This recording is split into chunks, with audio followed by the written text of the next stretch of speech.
मैं इसको लेकर जाना चाह रही हूँ ब्रिगेडियर साहब के पास, ज़रा उनसे भी इस पर बात कर लेते हैं। ब्रिगेडियर साहब, अगर उनका हम पूरा दौर देखें, जिस तरीके से उनको नज़रबंद किया गया, फिर उनको जेल हुई, वो सारे मामलात वही करप्शन के इल्ज़ामात मुबैना तौर पर, और फिर 4-5 साल के बाद जब फैसला आया तो वो बरी भी हो गई, लेकिन उसके बावजूद भी हमने देखा जो हालात थे वहाँ पर वो साजगार नहीं थे, फिर उनको एक बार जेल हुई। तो ये सारे मामलात ओवरऑल दुनिया में हम देखते हैं, लेकिन उसके बावजूद भी सबक नहीं हम इससे कोई सीखते, क्योंकि देखें अब सब चीज़ें जब बिल्कुल क्लियर हो गई, वहाँ पर गवर्नमेंट चेंज हो गई तो वो बाहर भी आ गई, लेकिन जब वो बाहर आई तो उनकी हालत इस कदर ख़राब थी, उन्होंने इतना ज़्यादा जुल्म बर्दाश्त कर लिया था कि वो ज़्यादा अरसा रह ही नहीं सकी। तो ये कितना बड़ा एक अलमिया है हमारे लिए कि हमें इन एग्जाम्पल से सीखना चाहिए। जी बिल्कुल ठीक आपने बात की, हमें सीखना चाहिए, लेकिन इंसानी फितरत भी है कि आप वक्ती तौर पे जब कोई हादसा होता है, कोई ऐसी एक डेवलपमेंट होती है, चंद दिन आपको याद रहता है, फिर आप भूल जाते हैं। भूलना नहीं चाहिए। जो कौमें आगे बढ़ना चाहती हैं बढ़ती हैं। हिस्ट्री इन चीज़ों से भरी हुई है कि आपको लेसन ज़रूर लर्न करने चाहिए। आप तफसील से जिक्र किया आपने बांग्लादेश की ओवरऑल सिचुएशन का। हसीना वाजिद ने वहाँ पर जो सियासत की, अनफॉर्चुनेटली नफरत की सियासत की, तकसीम की सियासत की, प्रो हिंदू और हिंदुस्तान के साथ दोस्ती की पींगे बढ़ाने में इतनी आगे चली गई कि अपनी कौम का तशख़्ख़ुस उसने मजरू कर दिया। देखिए बांग्लादेश अनफॉर्चुनेट 1971 में ईस्ट पाकिस्तान से बांग्लादेश तो बन गया, लेकिन नजरिया जो वहां पर था वो इसलिए नहीं बना कि ये हिंदुस्तान के तसल्लुत में चला जाए।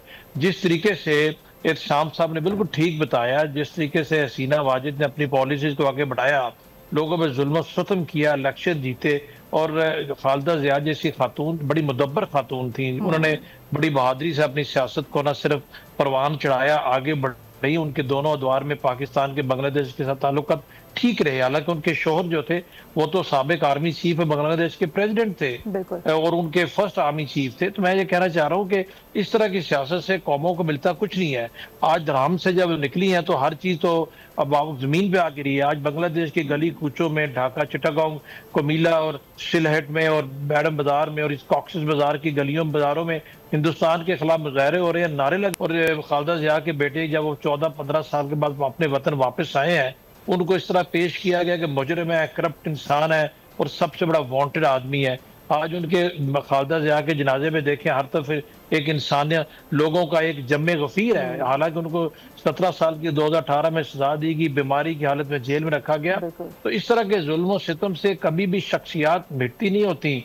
आपने नजरिए को चैलेंज करने की कोशिश की, पूरे के पूरे सिस्टम को बदलने की कोशिश की, और शादियाने माने बजाए गए जब मोदी ढाका में आया और 1971 के वाकयात को पीछे तस्वीर लगा के बताने की कोशिश की गई कि शायद बांग्लादेश भी हिंदुस्तान की कॉलोनी बन चुका है। लोग इस चीज को एक्सेप्ट नहीं करते। जमात इस्लामी के 90 साल लोगों को, जो कि पिछले 50-55 साल से बांग्लादेश के अंदर ही रह रहे हैं, भाई उसी आइन के तहत रह रहे हैं, उस मुल्क के शहरी हैं, इलेक्शन लड़े हैं, पार्लियामेंट का हिस्सा बने हैं। तो पुरानी चीजों को निकाल के नफरतें बोई गई और अब खुद साख्ता अब बाबा कौम और लाइब्रेरीज और क्या कुछ, वो घर किधर गया? आज अवाम ने, हमने तो नहीं कुछ किया, बांग्लादेश के अवाम उठ खड़े हुए हैं। और अगर आज आप देखें तो सबसे ज्यादा नफरत हिंदुस्तान के खिलाफ बांग्लादेश में पाई जाती है। आपने लेसन लर्न करने की बात की है, हिंदुस्तान ने सबक सीखने की बजाय टारगेट किलिंग करके स्टूडेंट लीडर को मार दिया। तो उससे क्या आपके लिए लोगों के दिलों में मोहब्बत के जज्बात पैदा हुए? कभी पैदा नहीं हो सकते। इरशाद साहब ने जो बात की तफसील में, ये बिल्कुल हकीकत है। इतना बड़ा ये डिफेंस ब्लॉक बनने जा रहे हैं, इनको समझ नहीं आएगी ये जाएंगे किधर। तो पाकिस्तान के लिए ओवरऑल जब 2025 की बात हम कर रहे हैं तो अल्हम्दुलिल्लाह हमें ऑप्टिमिज्म का शिकार तो नहीं रहना चाहिए, लेकिन हमें उम्मीद का दामन भी नहीं छोड़ना चाहिए। हर लिहाज से, हर महाज पे हमने पेशरफ्त की है और यही पेशरफ्त इंशाल्लाह 2026 में आगे बढ़ेगी। इन चीजों को जिनको हम डिस्कस कर रहे हैं, जिन पर्सनालिटीज को डिस्कस कर रहे हैं, ये बड़ी अच्छी बात है कि हम इन चीजों का अहाता कर रहे हैं। लोगों को पता लगना चाहिए। अनफॉर्चुनेटली ये फेक न्यूज कल्चर ने, नेगेटिविटी ने और मुल्क के अंदर एक झूठे किस्म के बयानिया ने कौम को नाउमीदी की तरफ धकेल दिया है। बावजूद इसके कि इतनी सारी कामयाबियां हमारी हैं, इन चीजों को देखना चाहिए।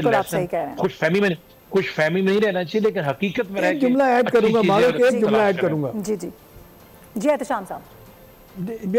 जी ब्रिगेड साहब ने जो बात की है, जुमला ऐड करूंगा मारूक। बड़ा इंटरेस्टिंग है कि ये देखें कि शेख मुजीबुर रहमान जब उसका मर्डर हुआ था, उसके बाद आपने देखा उसकी जगह को प्रिजर्व किया हुआ है। वो धान मंडी में बांग्लादेश गया था 95 में, मैं उनके घर भी गया था उन्होंने लोगों को इमोशनली ब्लैकमेल करने के लिए, इमोशन बढ़ाने के लिए वो खून के धब्बे जो है ना वो सीढ़ियों से नीचे उतर रहे हैं, पूरे के पूरे ज़मीन जो है ना उन्होंने जिसको कहते हैं केमिकल लगा के रखी हुई थी। और लोग आते थे और रो के बताया जाता था कि जी बाबा कौम हमारा मारा गया, किस तरह हुआ। लेकिन आपने देखा नतीजा क्या हुआ। हालिया दिनों में जिस तरीके से धान मंडी को आग लगाई गई, उसके घर को नामो निशान मिटा दिया गया। तो बुनियादी बात यह है कि जबर की हुकूमत जो है ना वो रहती, अल्टीमेटली आपको फिर आना पड़ता है जो हकीकत की दुनिया होती है। जी बिल्कुल आप सही कह रहे हैं। सब्सक्राइब करें और बेल दबाएं ताकि कोई खबर रह न जाए।